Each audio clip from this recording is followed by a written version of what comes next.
धर्म क्या है? धर्म की वास्तविक व्याख्या क्या है? कौन क्या कहता है? धर्म कैसा है? इसके ऊपर चिंतन विचार छोड़कर स्वयं चिंतन करें, स्वयं विचार करें, आपका अपना धर्म क्या कहता है। वास्तविक धर्म वह नहीं जो आज के समय समाज में भ्रम के रूप में कहा जाता है। जब किसी व्यक्ति का स्थान बदलता है तो उसके द्वारा देखा जाने वाला दृश्य बदल जाता है।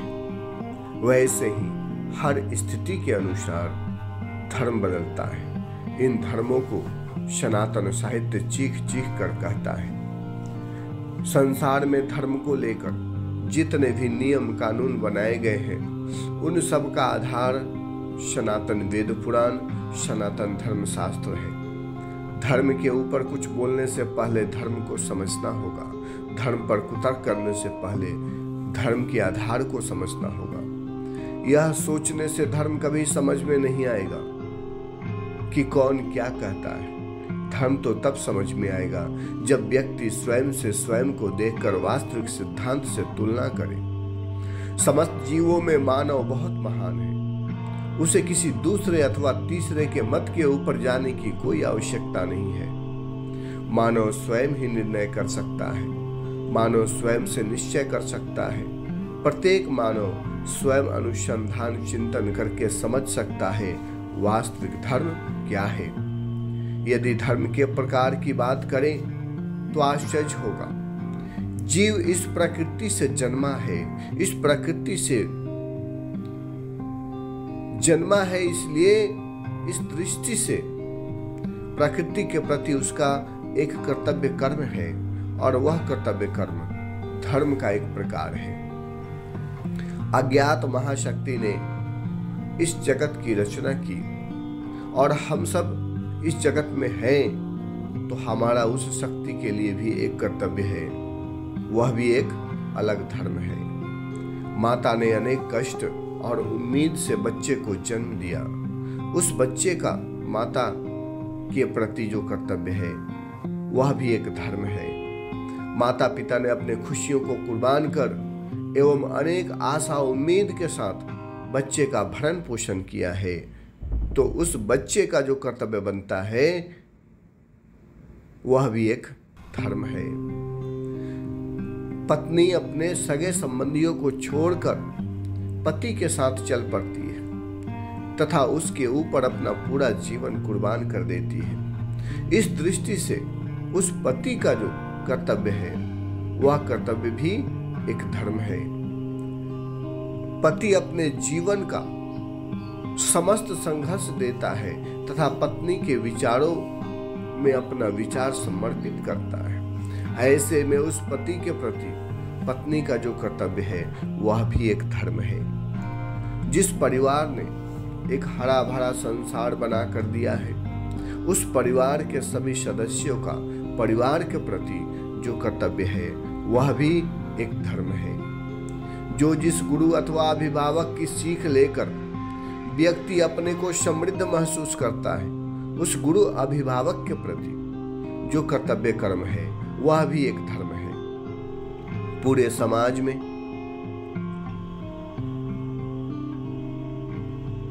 जो स्थित है, समाज परिवार की सुरक्षा देता है तथा मान देता है। इस दृष्टि से समाज के प्रति जो कर्तव्य कर्म है वह भी एक धर्म है। जिस प्रकृति के ऊपर हम मानव का संपूर्ण अस्तित्व टिका हुआ है, उस प्रकृति के प्रति जो हम मानव का कर्तव्य कर्म है वह भी एक धर्म है। व्यक्ति जिसका अन्न और नमक खाता है, उस व्यक्ति के प्रति जो कर्तव्य कर्म है वह भी एक धर्म है। जो सरकार अथवा राजा एक संयुक्त समाज को बांधे हुए रहता है, उसके प्रति जो नागरिक का कर्तव्य कर्म है वह भी एक धर्म है। समाज में जो कोई भी श्रेष्ठ व्यक्ति हो अथवा श्रेष्ठतम शिखर पर बैठा हुआ हो, वह जिनसे मान सम्मान पाता है उनके प्रति जो कर्तव्य कर्म है वह भी एक धर्म है। जो मित्रता में अपनी खुशी और गम बांटता है, उसके प्रति जो कर्तव्य कर्म है वह भी एक धर्म है। आश्चर्य की बात है, आज समाज में जिस धर्म की चर्चा होती है वह धर्म तो काफी पीछे है। इन धर्मों के सामने सनातनत्व को लगता है ऐसा जैसे संपूर्ण समाज भटका दिया गया हो। मानव सब कुछ जानते हुए भी सोच नहीं सकता। ईश्वर की भक्ति और शक्ति को भी धन और पैसे से तौल दिया जाता है। मुझे लगता है वह ईश्वर सामर्थ्यवानों के हाथ की कठपुतली के जैसा बन गया है। क्या परमात्मा है? क्या वह ईश्वर इतना शक्तिहीन है? उस ईश्वर को एक व्यक्ति निश्चित करेगा। ईश्वर क्या पहनेगा और क्या खाएगा, क्या पिएगा, उस ईश्वर को एक व्यक्ति निश्चित करेगा। उस ईश्वर को क्या पसंद है और क्या नापसंद है, क्या उस ईश्वर को कोई गुलाम बना सकता है? ऐसा लगता है जैसे वह ईश्वर नहीं है, मजाक बनकर रह गया हो। व्यक्ति आज के दिन अपनी स्थिति के अनुसार से धर्म को नहीं तौलता। यदि कहीं बहस और चर्चा होता है तो यही होता है भगवान को क्या पसंद है और क्या नहीं पसंद है। वेदांत सरल शब्दों में कहता है कि उस ईश्वर को किसी ने नहीं देखा। ईश्वर को जिसने देखा वह बोल नहीं सकता, और जो बोल सकता है वह वास्तव में देखा ही नहीं है।